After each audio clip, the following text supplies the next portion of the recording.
Отивах на басейна, бяха Наско, Сираков, Боби и Ицо. И сядам до Христо, той на шезлонг си излегнал и фащам левачката. Викам, Ристе, какво стана, бе, брат? Направи така гримаса. Вика, къде ти искаш ме хвани, само пусни левото коляно, че боли, брат, страшно. Викам, какви ги сготвихме, бейци? Какво направихме? И той се изправя, ме фаща за фанелката и вика, слушай ме сега. Защото знам, че ти ще ме чуеш. Кой е то Марадона, бе? Кой е то Ромарио, бе? Почвам ги от следващия матч, бе, момче. Хубаво, ако стената отстъпи на законната дистанция, мисля, че тя е на лице. Удари, гол на Мартин Петров. Минутата е 82-а, майсторско изпълнение на може би най-активния в българският тим. Сега с тези жестове Мартин се опитва да мобилизира още повече своите колеги, защото има време. България се връща в матча на стадион Фарол в Констанца. Ангелов видя там, че играч на домакините се подхлъзна. Мартин Петров ще нанесе удара. И какъв обрат! 2-2! България възкръсва на стадион Фарол в Констанца. Така както беше и в предишната квалификация на Максимир. За около 2 минути, даже по-малко от 2 минути, Мартин Петров се превръща в поредният български футболен гений.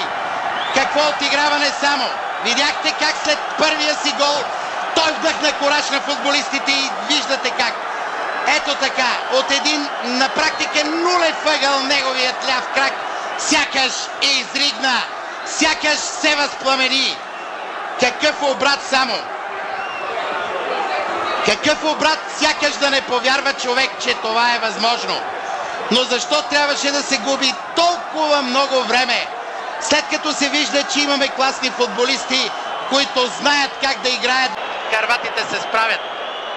Голямата работа за домакините в случая свърши Дарио Сърна. Той протегна решително крак и спря топката, която отиваше на крака на българския голмайстор в матча. Отново центрирана топка, Бербатов! И това е 2-2! Това е 2-2 в 86-та минута. В 86-та минута България възкръсва на стадион Максимир. Виждате обезумелите от радост български запалянковци. Представям си сега какво е в България. Браво на нашите, че не рухнаха психически. Браво, че дадоха всичко от себе си. Прекрасно центрирано от дясно и Димитър Бербатов. 23-4 метра. Има време топката да направи параболата и да достигне до незащитения от Юрий Жевнов ъгъл. Важен момент. Дали ще правят някаква комбинация нашите или Мартин Петров ще стреля директно. Удар на Мартин Петров и 1-1. Какъв снаряд в 10-та минута. Това очаквахме всички. Когато не потръгне играта, на дневен ред идва статичните положения. И този истински спасител Мартин Петров в тази квалификационна кампания. Като кинжал неговия ляв крак нанесе удар по топката, за да стане тя наистина невъзможна за Юрий Жевнов. Обърнете внимание.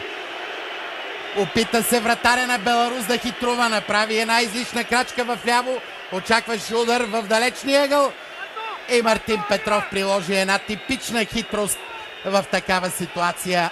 Удар в ъгъла, който вратаря трябва да... Добре се обърна Чавдар Янков, видя свободния Янкович. Валери Божинов ще нанесе решително. 1-0 за България. Гол, гол, гол, гол в тази 58-та минута. Ето това е силата на българския отбор. Тогава, когато топката е ниско по тревата.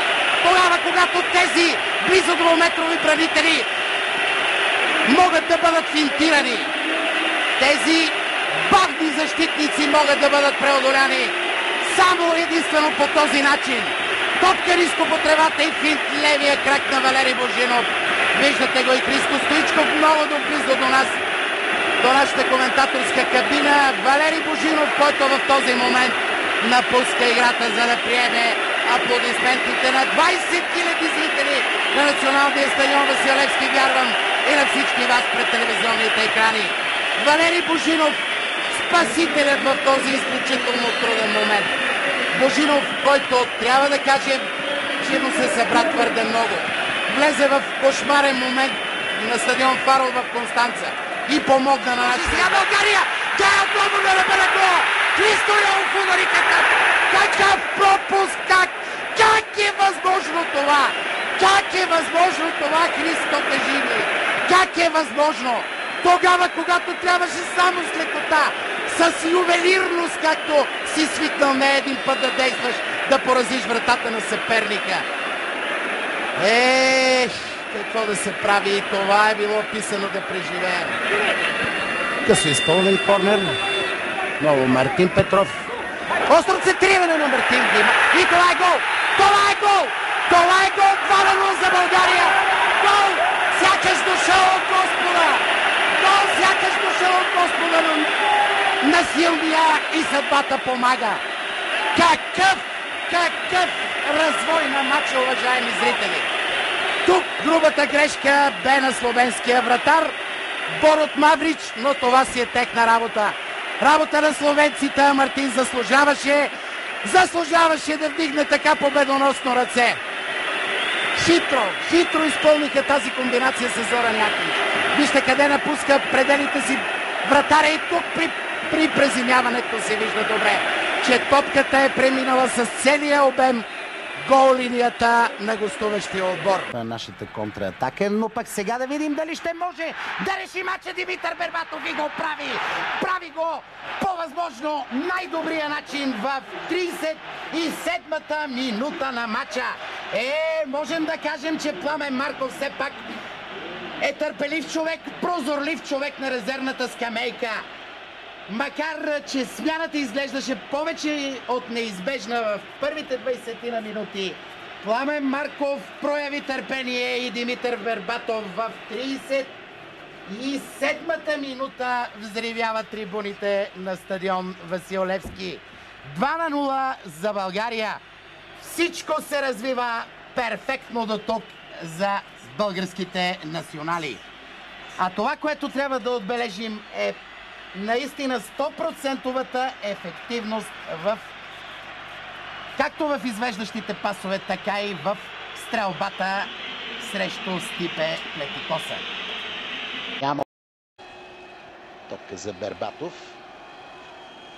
Много мощен е, когато тръгне той в предни позиции. Бербатов сега няма ли да дойде неговия миг? Гол и удар след този удар Бербатов. Какво да кажем Чупи ръка. И в 28-та минута на матча на стадион Динамо в Минск дава предимство на България.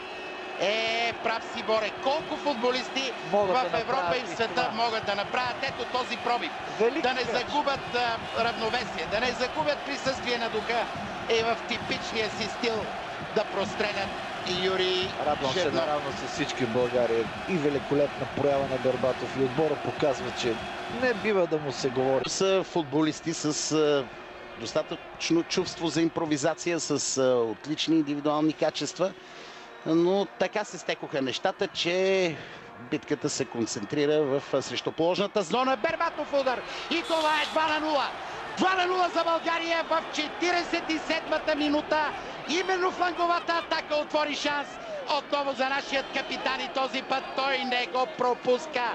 Това е българския национален отбор, когато играе с настроение, когато действа със самочувствие. Много трудно отбор от класата на Беларус може да му се противопостави. За фразата Господ е българин, да кажеш нещо. На Мичмана.